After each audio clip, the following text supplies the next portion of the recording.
All right, Mike, we are in the year 2008. And if we actually thought about it, we should be wearing suits right now. We should we be? Well, I have a little bit of trivia for this album that we're going to talk about.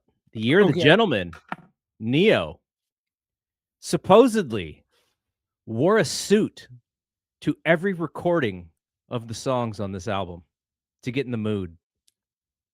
You want to know how many suits I own? 0.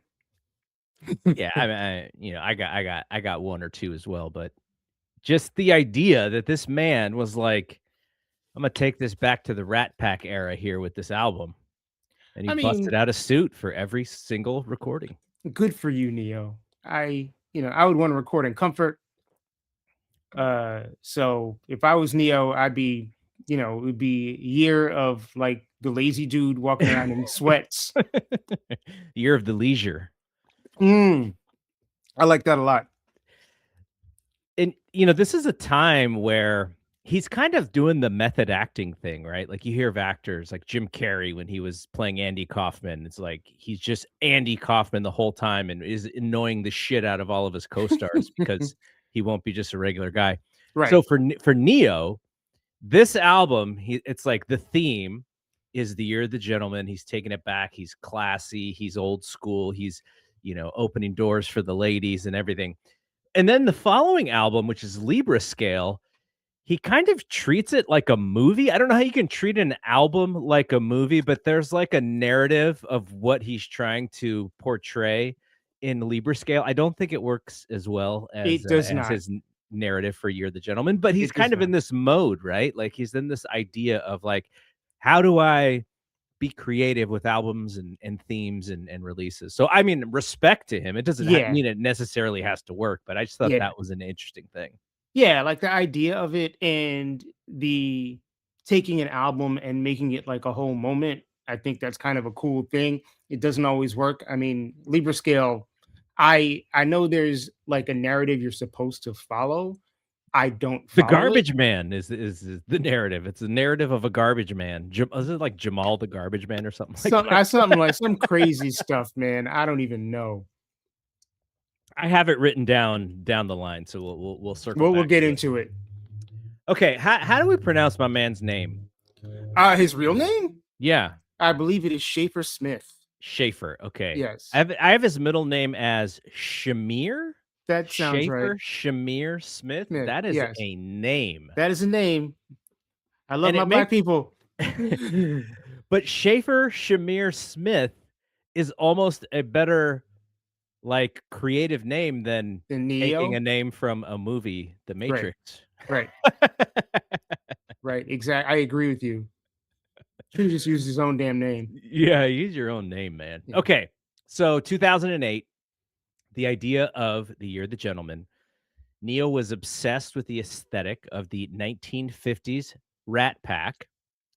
He's quoted as saying, in the 50s, to be an entertainer meant to be sleek and put together at all times. I think we're missing that nowadays. He wanted to bring integrity back to the leading man persona. Now we're back to the acting thing, leading man, the idea of an actor as the leading man. And he's also quoted as saying, to me, Year of the Gentleman is all about persona, a swag, a charm. I made an assessment of the music business, and in my personal opinion, the essence of the gentleman is absent right now. Everyone kind of looks the same. Everyone's kind of doing the same thing. Everybody's kind of rude and full of themselves, whereas a gentleman is calm, courteous, kind, charming. So that title basically represents me trying to lead by example and showing these cats what it is to be a gentleman in this business still. So basically, he's swagger jacking Ralph Tresvant circa 1990.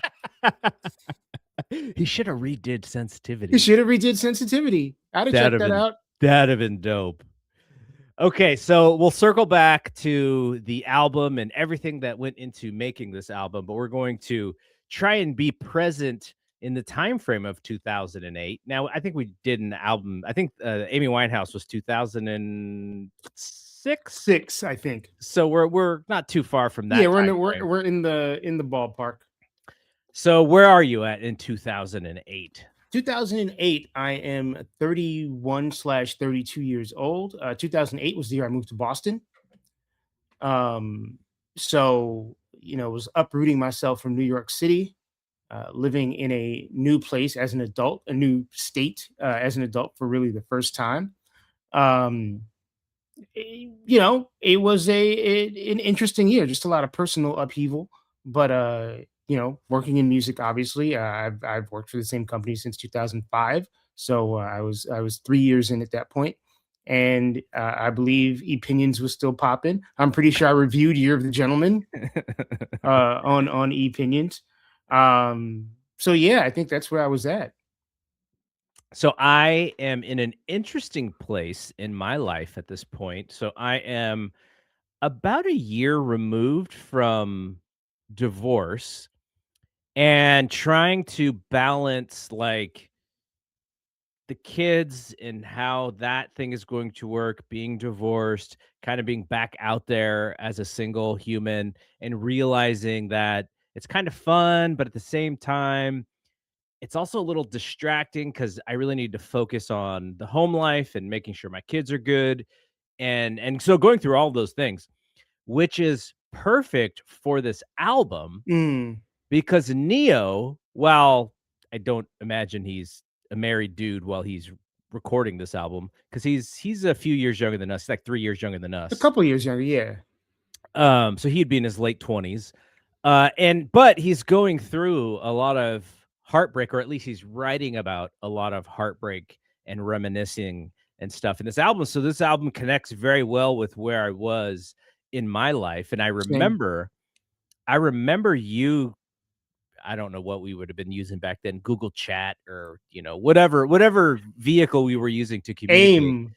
You pinged me and you were like, "Hey, you should check this out. Like, I think it would probably relate to you, some of these songs."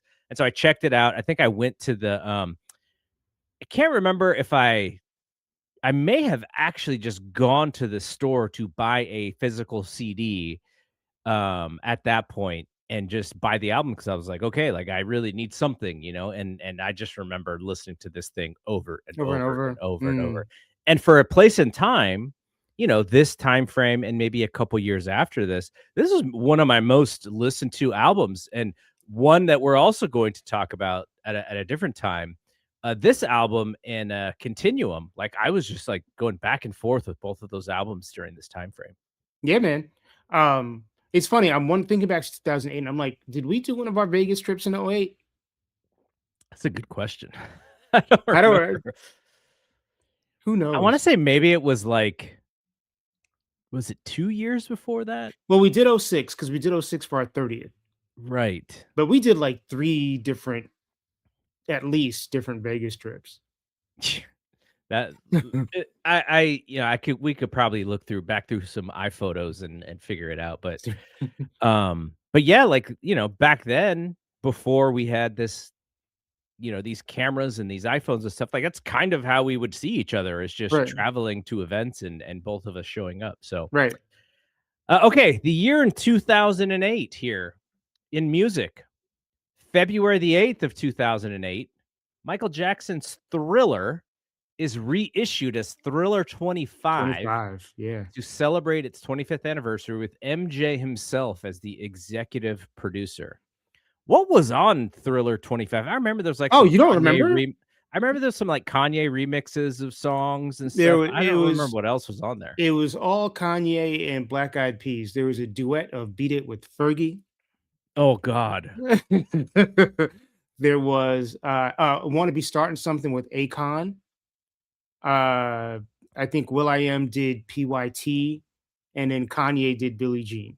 So it was. I mean, if you wanted to know anything about what music was hitting in 2008, Akon, Black Eyed Peas, and Kanye West, because they all signed up to work with Michael Jackson and remix the songs from Thriller. None of them are good. What was he like? What was his?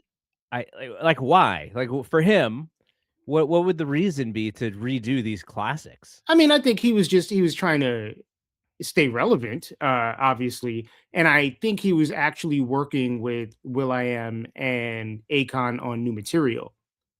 I mean, So it was kind of I convenient. remember how what year would that song have come out where it was like Akon and MJ? That actually came out that came out after he passed. Um, but it had been leaked maybe like the year before or something like that. Okay. So it was pretty recent at the time. But yeah, he was just trying to, click into what was popping at the time, and I don't necessarily know that it worked very well. It kinda reminds me of I don't even remember what project this was, but somebody had Puff Daddy remix "I Want You Back," I think, and Oh, all he did was lay it on top of Biggie doing "I'm Going Back to Cali." Going back to Cali, like, the same exact beat, and he just layered the "I Want You Back" vocals on top of that beat as the remix. that was for Motown 50, or Okay. maybe it was Motown 40. Yeah, it was Motown 40 because it was like 1998 or 1999 or whatever it was. And yes, Bad Boy was kind of all over everything at that point. So That was the laziest thing I ever saw. I mean, that's Bad Boy production. But going back to Cali was literally, like, 2 years before that. I'm saying, man, that's the Bad Boy way. Oh, man. Okay. Well, I there's a reason why I didn't remember those songs because I just never I was like, I'll listen to Thriller as I remember it." As you remember it, no need to have Fergie Ferg duetting on No. "Beat It" with Michael Jackson. No way. No way. February 10th, the 50th annual Grammy Awards in Staples. Amy Winehouse wins 5. We talked about this during the Amy episode that we did, Mhm. including Record of the Year, Song of the Year for Rehab, and Best New Artist. And Herbie Hancock's River, the Joni Letters wins Album of the Year. February 11th, after pleading no contest to a felony weapons charge, The Game Oh. was sentenced to 60 days in jail, 150 hours of community service, and 3 years of probation in connection with an incident where he was alleged to have brandished a gun at a basketball game in South Los Angeles. You don't What remember The happened to Game? The Game? I'm saying, man, The Game was popping for like a hot minute. I like that album. The first album? Yeah, Hate It or Love It, The Underdogs Yeah. on Top. So That was a good yeah, man. song. Yeah, man. He came and he went. He was down with G Unit, and then he wasn't down with G Unit, and then him and 50 was beefing, and you know, yeah, and then he just kind of fell off. Is 50 the pettiest beefer of all time? Petty is such in all that is right and woke with the world. Forgive me for saying this. 50 Cent is such a bitch. Like he really is. Like it's all about like gossip and drama and picking fights and like I don't know, man. Maybe that's cool when you're like 22, 23 years old, but 50 Cent is damn near our age. Actually, he might be older than we are. Like it's and people gobble that stuff up and it just makes me angry because we should all be better than that. Now, the 2 that I've heard that are actually very petty, but kind of entertaining and really mean is supposedly he, like, bought, like, the first 2 rows of all the tickets to a Ja Rule concert, so when Yes. Ja Rule performed, like, like, nobody was there. That's Which mean. I mean, at some point, if you go to concerts like the concerts that I go to, people are eventually going to move up. Yeah. So uh, I don't know how much of that is real versus how much of that is fictionalized, but it's funny to think about. And there was another rumor, I don't know if this one is true because you click on Twitter and anyone can post anything, Anything. but supposedly that documentary on Puff Daddy that he Mhm. was behind, like, there was like, he did an interview with a television station that he knew was the one station that would be shown in the jail so that Puff Daddy could watch. That is colossally petty. Petty. Yes. And I'm Okay. like, what happens to 50 when Puffy gets out? Better be checking his car. I'm saying if he did it to Cuddy, he can do it to 50. April 5th, in another remember who this person is, Oh boy. Leona Lewis. Oh wow. Bleeding Love reached #1 in 35 countries, and it became the first song to top the Billboard Hot 100 by a female British solo artist in 20 years. And her single was later proclaimed as the best-selling single of 2008, and she won the best top new artist by Billboard that year. What And happened to then, her? I don't know, Was she man. another Simon Cowell find? She was a Simon Cowell find. She was supposed to be like the next Mariah, and yeah, that didn't work out very well for Leona Lewis. Do you think Mariah maybe like did I something? don't think Mariah had to do anything. Uh, Because Mariah did have an album in this time frame as well, which we'll Oh, did get to she? in a second. Okay. Yeah, actually, we'll just get to it right now. All right. April 12th, "Touch My Body" becomes Mariah Carey's 18th #1 single in the Billboard Hot 100, putting her in a second place among artists with the most #1 singles in the rock era, and the first place as a solo artist, surpassing Elvis Presley. Until Mariah, man. Taylor Swift catches up with her, Yeah. which I'm sure she will at some point. Or Mariah releases like another Christmas song. Or what if Mariah just re-records all of her albums all over again and gets all of her crew. What is her crew called again? Her fan base? Lambs, the It lamb, gets the all the Lambly. lambs to just hit that Spotify stream and even just have it repeat overnight while they're sleeping so that all of these albums go #1. I They would mean, do it. Mariah's fans are crazy, crazy. So They would do it. possibly. April 15th, Mayor Antonio Villagrosa officially proclaims Mariah Carey Day in LA on the same day that E=MC², her 11th studio album, comes out. It debuts #1 on the Billboard 200 with the highest first week sales of her career. I don't remember this album being very good. It wasn't very good. I mean, it was a lot of songs that sounded a lot like We Belong Together. Like she was definitely trying to she was trying to keep that thing going. It was a lot of Jermaine Dupri songs. I barely remember it, and it was also right around the time she got married to Nick. Um, so yeah, I mean, it's not one of her better records. How many kids did Nick have by then? None, I don't think. Really? So it started with Yeah, Mariah? I think Mariah might have been #1. Oh, man. Then he just was like, "Oh, this Then is he turned fun. I into a wanna fucking keep doing sperm this. bank. Yeah. I wanna do more." May 21st, talk about 2008. David Cook defeats David Archuleta to Oh win boy! season 7 of American Idol in a contest decided by 97.5 million votes Wow. I from mean, so fans we've all we've over. already asked what happened to the game. We've asked what happened to Leona Lewis. What happened to David Cook? I mean, I think he would come back, like, every time there was an American Idol season finale, like, he would they would bring their winners back and stuff, They'd be but like, "Who's that random white guy?" yeah, I don't remember. Like, he wasn't even really that distinct when he won. David Archuleta was actually a little bit more distinct because he was, like, more of a pop singer. Right. Um, and I think he actually, when they did release their music, I his think David music actually. actually did better Yeah. than David Cook's. Yeah. I mean, David Cook really just seemed kind of like a Chris Daughtry part 2. Mhm. Um, yeah, that first David Archuleta song, Crush, whatever it was, that song was kind of a banger. Yeah.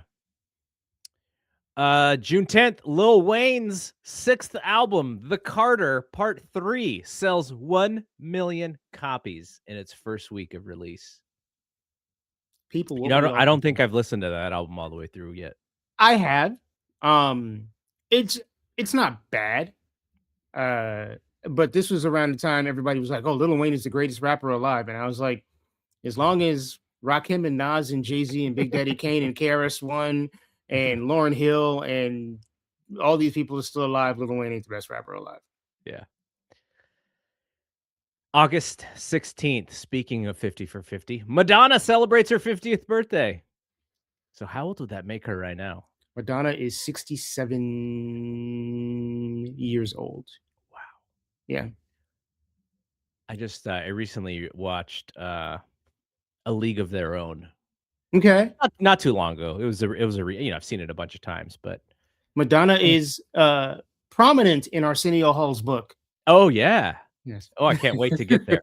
Mike has finished it already, and I do. we're recording this a few weeks behind when you'll listen to this, but I got the audiobook, so I get to hear him like tell his own jokes and like, Nice. but I'm sure you could hear it in Arsenio's Yeah, you voice hear it in his as you're voice for reading it. sure. Yeah. So when I get finished, we'll do a review of that book. Nice. Um, okay. So then October 7th, Spotify launches in Sweden. That was a long time ago. 17 years. Wow. Good for Yeah. Spotify. 18 years. Justin Bieber signed with LA Reid's Island Records. What It's is the crazy to think Justin Bieber's been around for 18 years.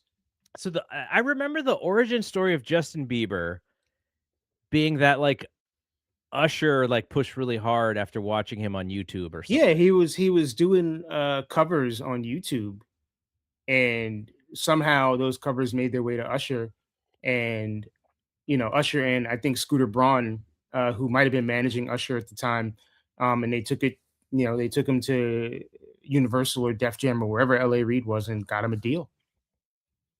December 13th, Beyonce Knowles scores her fifth #1 song with Single Ladies, which followed Crazy in Love, Baby Boy, Check on It, and Irreplaceable, which we will get to Irreplaceable in a little bit. Hmm. Tying with Rihanna as the leading solo female artist with the most #1s to have charted in the decade. Okay, so now let's talk a little bit about Neo because before Neo became a successful solo artist, he kind of got his name out there as a writer, a Hmm. songwriter. Mario's "Let Me Love You." I don't know. I don't necessarily enjoy that song in Really, I love that song. 2026, but that thing was an earworm when it came out. Yeah, Absolute man. earworm. I to this day I mess with that song. I think it's a very well written record. What's up with Mario in 2026? I mean, I saw Mario last year on tour, um, opening for Neo and Mary J. Blige. Oh, there you go. Yeah, Good for Mario to still be around. I yeah. I don't He remember still when's the last thing I heard of his. he still puts records out. Okay. Yeah. And of course, Beyonce's "Irreplaceable" was kind of the big one, and I think it was kind of funny because the idea of him writing from a woman's perspective and writing very believably from that perspective. And I think I remember him saying something to the effect of when he was growing up, it was all aunties and grandma. Right. And so he very much understood the female perspective on things. And so that helped him in writing because he'd write for Rihanna and Mary J. Blige and Jennifer Hudson, a lot of women. Yeah. And Irreplaceable is the best song or the biggest song. But what do you actually think of that song? I never want to hear that song again. That's what I because I remember having this conversation with you when it came out, and I don't think you liked it when it came out. It got overplayed super quickly. And it's one of those songs where it's just like, all right, like too much. The genius of though, to the left, like such a simple lyric, and it's repeated, and it becomes like the thing that everyone remembers from this song. Right. Yeah, Neo is very good at that. Like he definitely knows how to write a song in like the classic songwriter sense. Like he knows how to write songs that don't feel tied to any particular time period. Like Irreplaceable could have been a hit 20 years before, could be a hit 20 years from now. I'm sure AI will remake it or something like that, and it'll be a hit in 2036. Other songs, Rihanna's "Take a Bow," Jennifer Hudson's "Spotlight," which I actually liked. I like that song. Mm. Hate That I Love You. Carrie Hilson, he does Pretty Girl Rock. Right. He does Janet's Rock with You from the Discipline album. Hmm. And yeah, and some others. And so when he actually steps into his own album, I'm sure industry wide, they're like, okay, like this guy now, he's got writing chops. Let's hear what he's got to say on his own. And so that's when In My Own Words drops in, what is it, 2006. 2006. What do you remember about that album from 2006? I mean, I remember. I mean, there it is, right there. I remember buying it the day it came out, and just again, like it was. It's still a very good album. Um, I think it's not his best. I think Here the Gentleman is actually his best album. But it's just like it's not extra. It's just a very like straightforward R&B album with a little bit of pop in it. Neo is definitely kind of like a horny dude. Um, but it's a good record, just a good solid record. Yeah, and it comes from the perspective of like vulnerable dude, vulnerable young man, Yeah. not afraid to write out his emotions about things. And in some senses in R&B, think of historically like, oh, R&B is soft, like, that's what we kind of grew up. Oh, if you write all these love songs, you're soft. And so Neo actually in 2006 is like, nah, being vulnerable as a dude, this is where it's at. And I remember because of that, people questioning his sexuality. Now I'm very Really? happy that we are in a time frame where we give less of a shit than that. At least I don't give a shit at all, but I'd say society, a certain subset of society probably gives less of a shit. Maybe Right. another aspect of society cares just as much as ever. But I remember there was a thing about, what is he this sensitive? Is he overly sensitive? And, lots of stereotypes about that back then. And, I was just like, this dude understands himself as a young man very clearly. I mean, there are rumors about everybody. So, I mean, you got to take that with a grain of salt. But it's funny as you were saying that, like, he, you think about songwriters who make primarily R&B music that uh where the lyrics are really vulnerable, and the first person I think about is Luther. Yep. And Neo was maybe sort of like a more hip hop informed, more sexually aggressive version of Luther Vandross. Mhm. So, In My Own Words, is successful. I think it goes, 2x platinum. So Sick becomes, a pretty big hit. It was Uh, everywhere. I really, really like Sexy Love, and when we get to our top 5, well, we can talk a little bit more about that song. And there's a remix of Sexy Love as well that I don't think it was released, but, back in the day of where we could kinda find some songs that maybe have been leaked out and not published, there was a version of Sexy Love that I remember that, I found, and I forget there's somebody was on it. There was a female artist who was also on it, Really? yeah, but you can probably I don't know, maybe on YouTube, you could probably find it on YouTube. I don't Uh recall this at all. So then he drops Because of You, now the sophomore album, right? The sophomore album we've discussed historically is your first album drops everything that you've ever wanted to make. However, he probably did that with some of those songs that he was writing for others as well. Mhm. So the follow-up album, Because of You, little bit of a shift, and this would kind of become a staple over his next few albums, which is you can tell he's very influenced by Off the Wall, just in the sound of a lot of his songs. Like he would kind of remake different versions of Michael Jackson songs, like Champagne Life, like Closer. Like they're kind of like MJ-ish kind of style Very songs. much, yeah. And so that album drops. It does not do quite as well, but I wouldn't say it was a failure in any way. And um, I don't I don't like all of the songs on this album. Like, we do this no skips rating. I probably skip more songs on this album than I do on the other than on the first and the third. Same. But, there are also some really good songs on this album at the same time. Yeah, it definitely was kind of a drop off. The song "Because of You" is great. Like I love that song. Yes. Um, but yeah, there's a couple of songs on the album where I was like, yeah, we're hitting the skip button. And you kinda talked about the sexual energy that he had. Like, I Because of You makes sense in the themes because I imagine he was a little bit more famous at this point, Right. getting a few more, phone numbers and callbacks than he would have before the first album came out, and you can kinda tell in the energy of the songs. Yeah. I mean, before you get famous, like you're just some dude with a big head. Uh, you know, you got to use your you got to use your charm to get some. Whereas, once you're popular and you've got a number one album and you've got a platinum record, like you don't need charm. You just need to be who you are.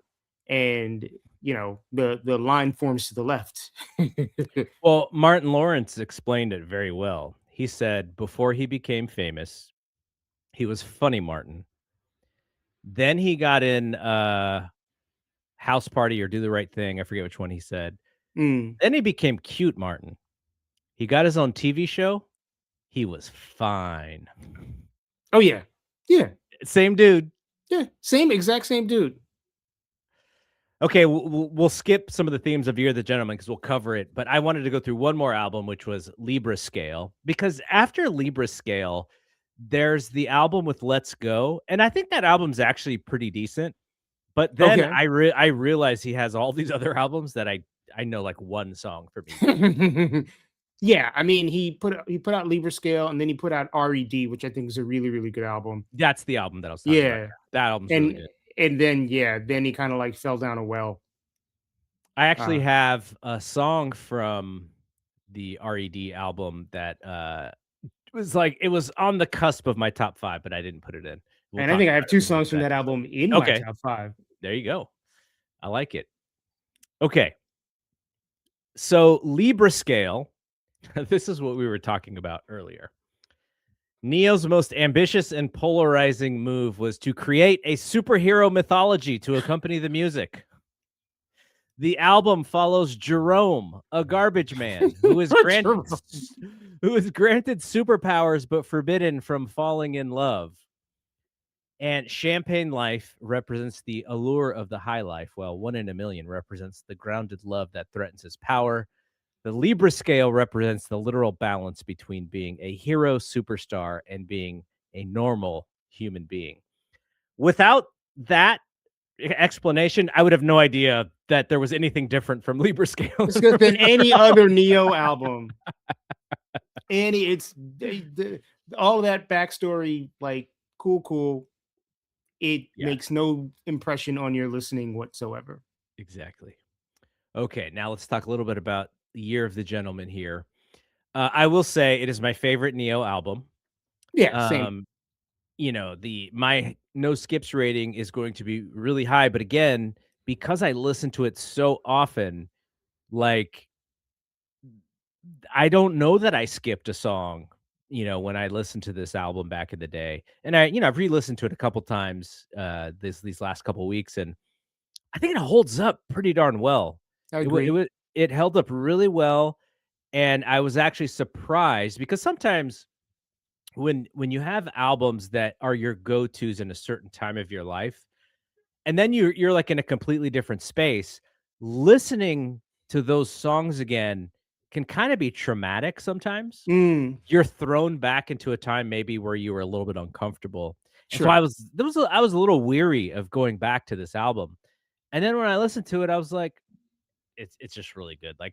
Yeah, I did have some memories of when I was like really listening to it and stuff. But I think it holds up so well, which is a testament to the album and to him, like what he was dealing with or what he was doing or his idea in making the album. Right. Okay, so the idea of chivalry and emotional intelligence. There's a little bit of like in Neo's explanation of this album is like, y'all are here and I'm here. Here, Right? He's I like mean, separating himself in a way from what he believes to be as maybe formulaic, tried and true, and he's trying to create like he's trying to separate himself from where R&B is at the time. I mean, there's nothing wrong with that. You have to, if you're in everybody else's lane, not going to be any reason for people to listen to you because you sound just like everybody else.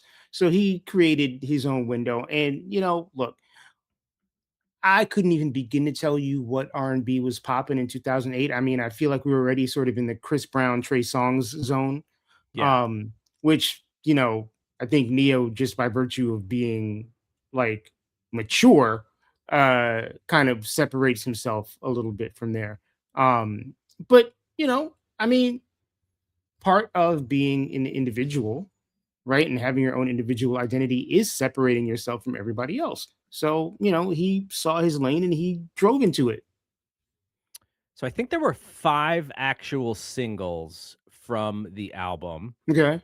The lead off was Closer, and it peaked at 7 on the Hot 100. It actually was lower on the R&B and hip hop ranking. Yeah, because Uh, Closer is like an EDM song almost. right. Yeah. And Miss Independent comes out and it hits 1 on the R&B and hip hop charts. Mad is it is like the first real like heartbreak song. And that does well. Number 5 on the hip hop and R&B list and number 11 in the Hot 100.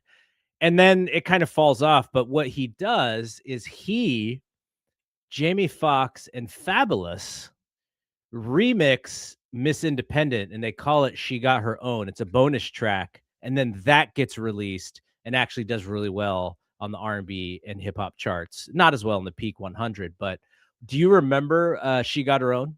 I don't. And it's funny, the first time I actually heard She Got Her Own was last year when I saw Neo in concert. And they brought, Fabulous came out and they did their part. But yeah, I went through my entire life knowing that the remix existed, but never having actually heard it. So it wasn't on the copy of the album that you had? Nah, nah. I'm trying to remember if it would have been I or think it might have been. did I have to buy this on iTunes is my I question. think it might have been on Fox's album that came out around the same time. Okay, okay. Yeah, because Jamie Foxx was in a little bit of a resurgence of his career as well Yeah, from a music perspective. yeah. I think it was on his album. I know it's currently a bonus song on the Apple Music stream of this album. Yeah, that's how I have it now. And then part of the list was the last was the last one as far as I can tell. Did not really chart very well. But also kind of a really interesting song when it comes to explaining love and love loss. Part of the list is kind of an interesting metaphor for what he is trying to sing about. So I always give him props for that. Yeah. Okay, so go ahead.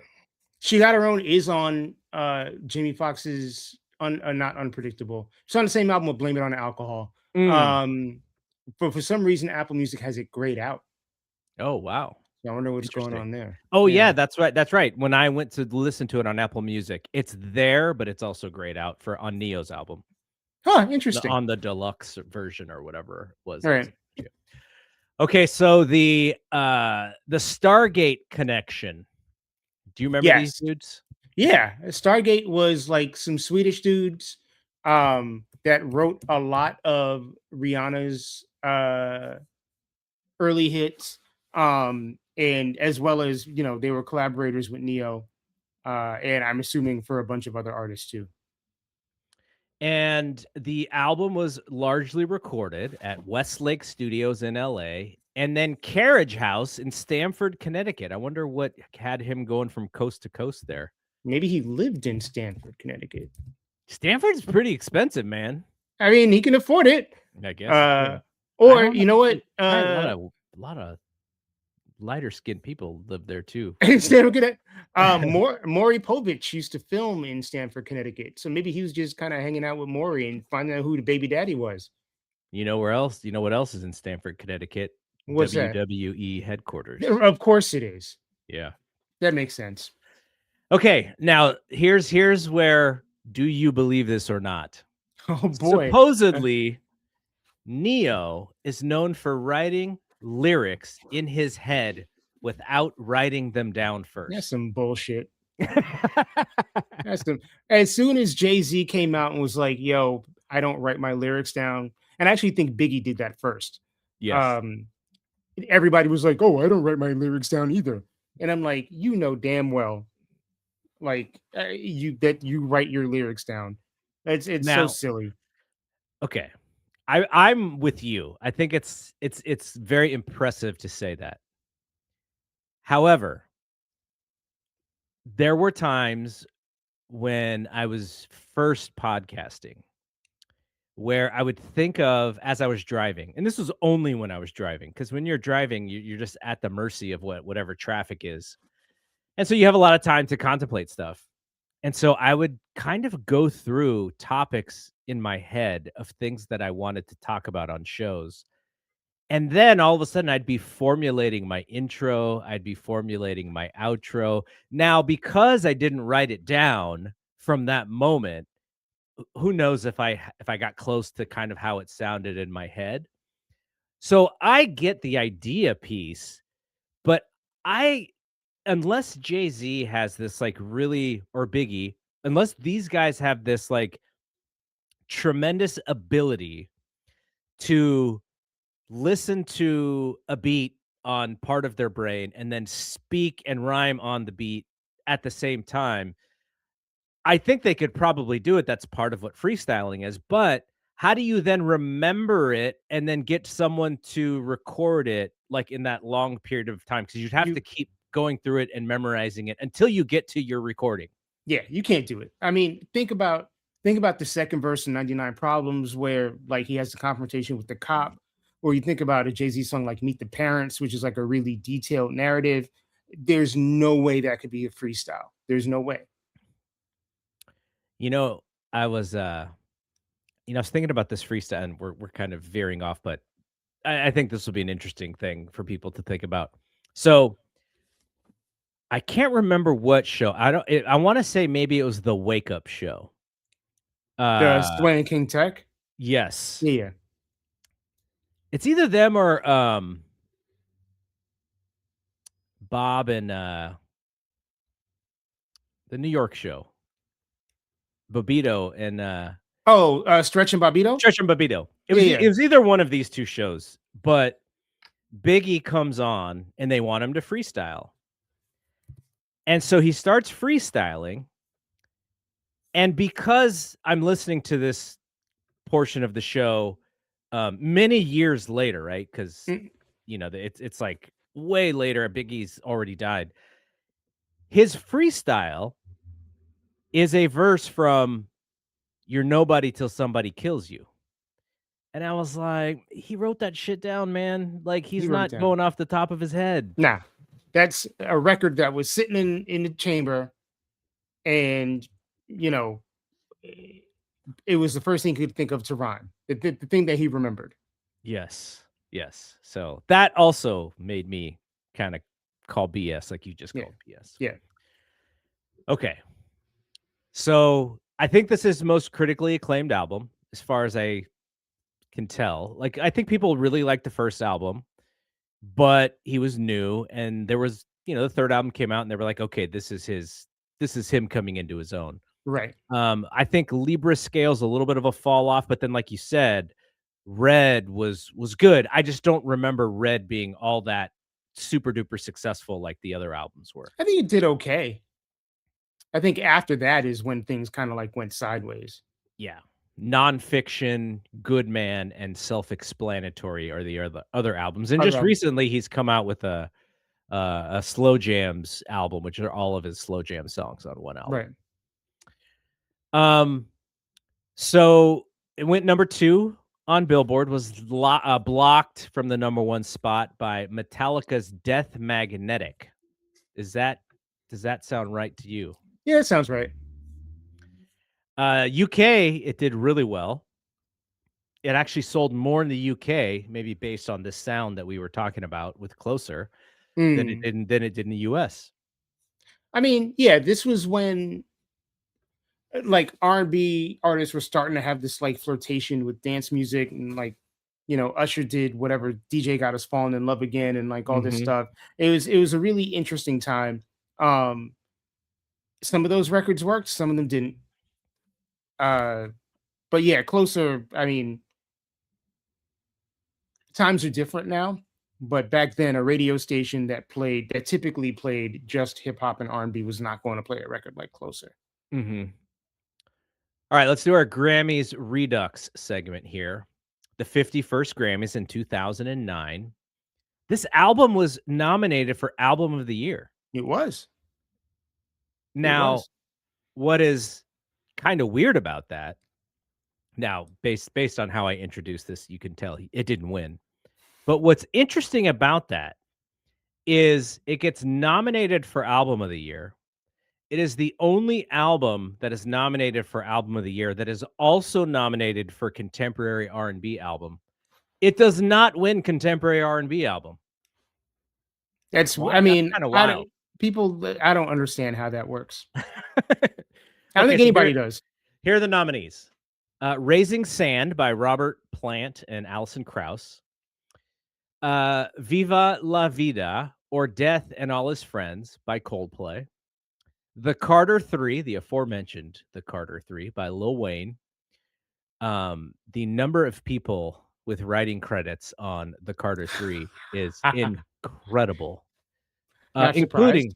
Including well, I mean, of course, there'll be rappers on it, of Right. course, but, including, folks like, let's see, Robin Thicke. Tie My Hands is on Carter 3. Yeah. And yeah, just tons of, tons of folks in hip hop, Jay-Z, Busta Rhymes, Jewel Santana, Bobby Valentino, T-Pain, Static Major, all just tons of people on this album. Mhm. Then You're the Gentleman, Neo, Mhm. and In Rainbows by Radiohead. Well, I know that Robert Plant and Alison Krauss won the award. They definitely won. Um, I mean, You're the Gentleman is my favorite album out of those 5. Uh, the Radiohead album is okay. Lil Wayne album is, I mean, it's as tolerable as a Lil Wayne album can be for me. But You're the Gentleman is the one album of those 5 that I still come back to on a regular basis. It's the one album out of those 5, maybe In Rainbows too, that I have completely in my Apple Music library. Yeah, I don't know any of those albums well except for the Neo album, so I can't even. Yeah. I mean, the Coldplay album isn't particularly good. And I'm a Coldplay fan. Um, so yeah, I don't know. It's Neo for me. Okay, so here are the contemporary R&B album nominations. Fearless by Jasmine Sullivan, of course, Neo. First Love by Karina. Back of My Lack, Jay Holiday, and Growing Pains by Mary J. Blige. Who the fuck is Karina? Karina is a youngster. So at this point, she would have still been a teenager.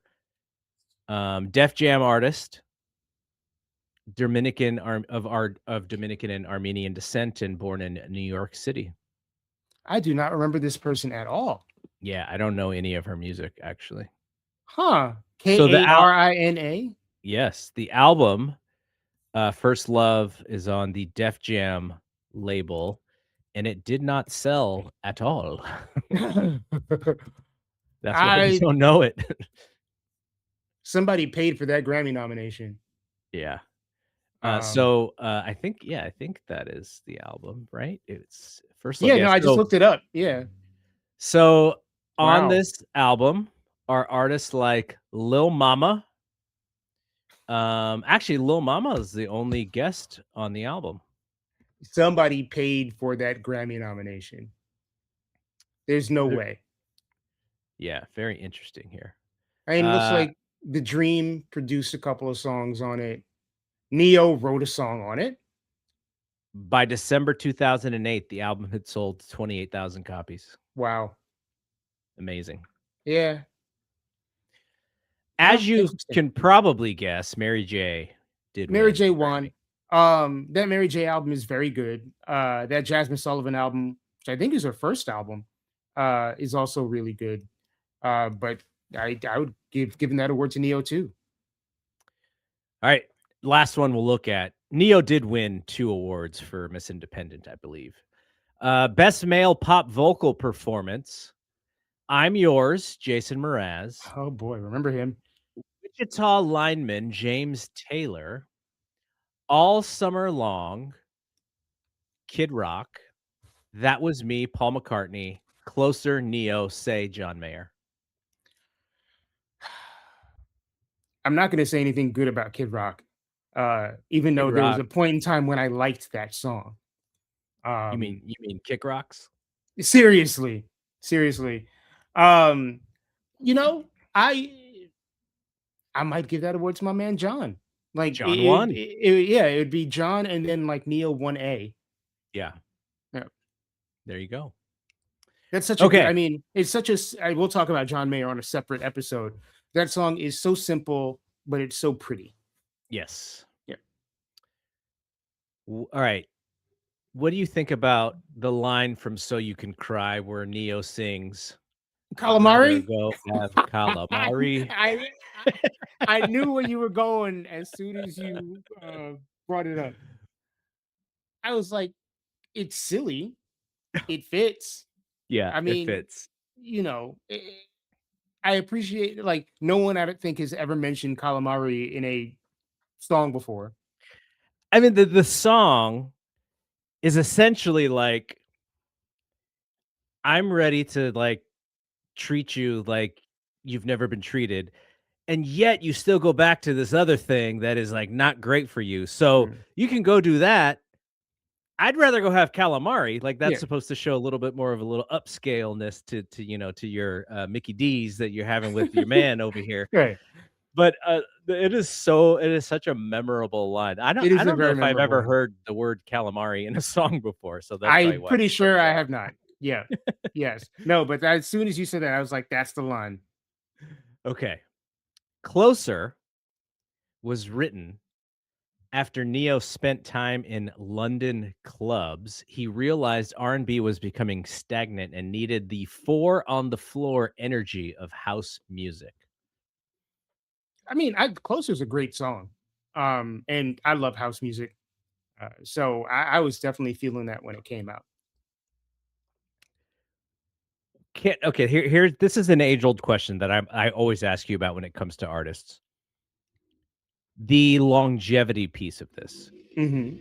You can go from You're the Gentleman, where this dude is like, he's not Usher as far as fame and as far as record sales, but if he sees an avenue of where, Usher may have been like 4 years before, like maybe I can kind of be the new energy in this space. And then of course you have like Justin Timberlake and other folks. Right.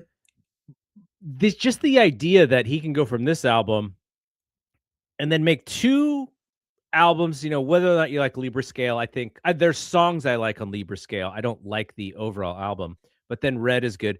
And then just to go completely off the map, like it's just crazy how the trends change and how people can just go from crazy success to what happened to this guy. Right. I mean, to me, it's like people always say like R. Kelly stole Aaron Hall's career. I feel like Bruno Mars stole Neo's career. Hmm, that's an Um, interesting one. and it's just, everything comes and goes. Nobody is on top forever. I think it was a combination of there being like a newer, younger person out making similar music, and then the quality in Neo's albums just kind of started to drop. I mean, I'm looking through, and I have all of those albums in my Apple Music library, and I bought all of them when they came out. With those last three albums, I'm looking through the track listings, and I've listened to them multiple times and cannot remember one single song. Yeah, it's tough. It's Yeah. just really tough. 2008, man, it was a pivotal time in my life, like, just going back through the memories, and I want to say that if you were to I don't know if there's a my own top 10 list of, like, most influential albums or something, like, this might be on it if I really thought about it. You go from, some of those classic Stevie albums and MJ and some of the hip hop albums that really changed my fandom, like, we'll talk about Tribe Called Quest and stuff like that. Um, this is sneakily in that list, I think. I mean, it is one of those albums I think that nobody really talks about, but is so good. And I think similar to your experience, I wasn't going through a divorce or anything like that, but I was definitely sort of having relationship issues Yeah. and living in a new city and trying to date and really going on dates, honestly, for like the first time in my life, at the age of like 31, 32. Mhm. And, there are a lot of songs on that album that spoke to me. So the same way it has like a special place with you, like it has a very similar, I mean, for different reasons, it has a special place for me as well. All right, we're gonna do more of a discussion of his discography and what we love about his discography in the top 5 segment, but I wanted to bring up one more thing, which is and this was kind of interesting to me when it happened because the New Kids on the Block, Yeah. they drop, an album This was this the year, year they came back. and, their first, I think the first single was, "Summertime." Summertime was the first single. "Summertime," not the it wasn't a Will Smith remake, but, it was You a know, very Johnny would have loved to do that too. It was a very breezy, nice, summery song, Yeah. but then they followed up that song with a song called "Single," and then so that goes out as their second single to that album, and they tried to call themselves at this point The Block. They tried to go away from the New Kids thing, but that wasn't gonna be able to You're happen gonna be New Kids on the Block forever. forever, and so that drops, and then when Neo's album comes on, because Neo writes that song, and And he's on it. He sings he's on it. on it. Hmm. He sings on it as well, and I really, really like that song. It It's a was great probably my song. favorite song on that New Kids album. So then the Neo album comes out, and there is another song called "Single" on it, and I was like, "Oh, he got the New Kids song on his album too. That's kinda cool." And then I was like, "Wait, no, this New is Kids the ain't on this. Neo only." Yep. Neo only version of "Single." I like the New Kids version better. So in my mind, in my imagination, Neo had written and recorded the song, was going to put it on his album. An executive heard it and was like, "I will give you a ton of money if you give this album to if you give this track to the New Kids and have them sing on it and have it be their next single." And Neo was like, "Bet, let's do it." Um, I like the duet version a lot better too. I think Yeah, the lyrics make sense more with multiple people singing than it does with just Neo singing. yeah, And even though like the New Kids are auto-tuned to hell on that song, and you can hear it, uh, it's still, I think, a better song with them on it. It's funny, I was at my aunt's house in the last year for something. Maybe I was just chilling or something like that. And I got a lot of my music taste from my aunt, and they still to this day play music in the house all the time. So they just had like, their iPhone on shuffle or whatever, and Single comes on. I was like, "Oh, y'all know this song?" But they were jamming to it too. That's such a good song. and then "Polo to Dawn." Oh, yeah. I forgot about him. Yeah.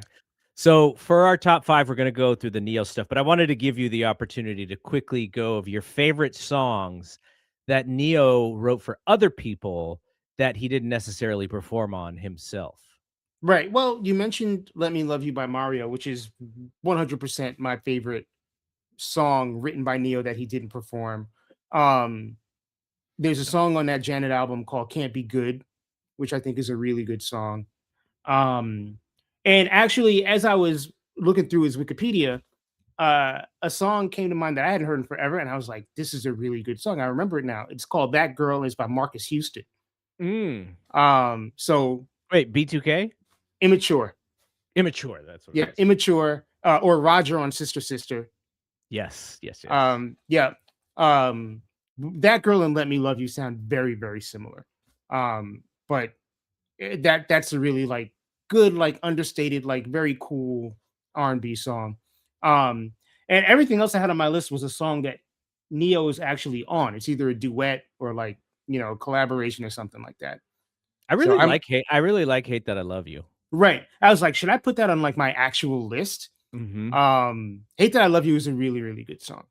Yeah, it's really good, and the back and forth and the video too. The video is good. And one of the things, we'll get out of here in a second, but the one thing about the Year of the Gentleman videos, and maybe this is kind of gives him the idea for Libra scale, is all the videos kind of sync up together to tell Mhm.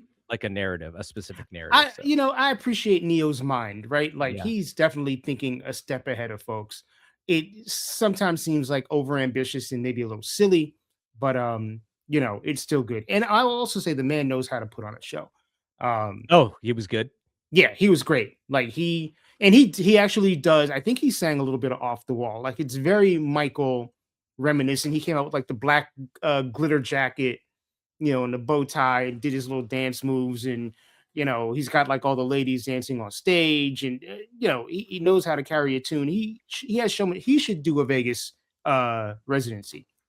I would love to see him. I would Yeah, absolutely love to see him. I mean, if and forgive me if he actually has already done a Vegas residency, which is entirely possible, but if he hasn't, he should. And he's from Vegas. Is he from Vegas? He's from Vegas. Oh, wow. Yeah. There you go. Perfect. All right. Schaefer Shamir Smith, aka Neo. Neo. Jay-Z once said, Neo was like Michael and Jay-Z was Quincy Hove. All right. That's going to be it for our episode on Year of the Gentleman, one of my favorite albums. So for Mike, I'm Double G, 50for50.net. See you when we see you. Peace Peace. out.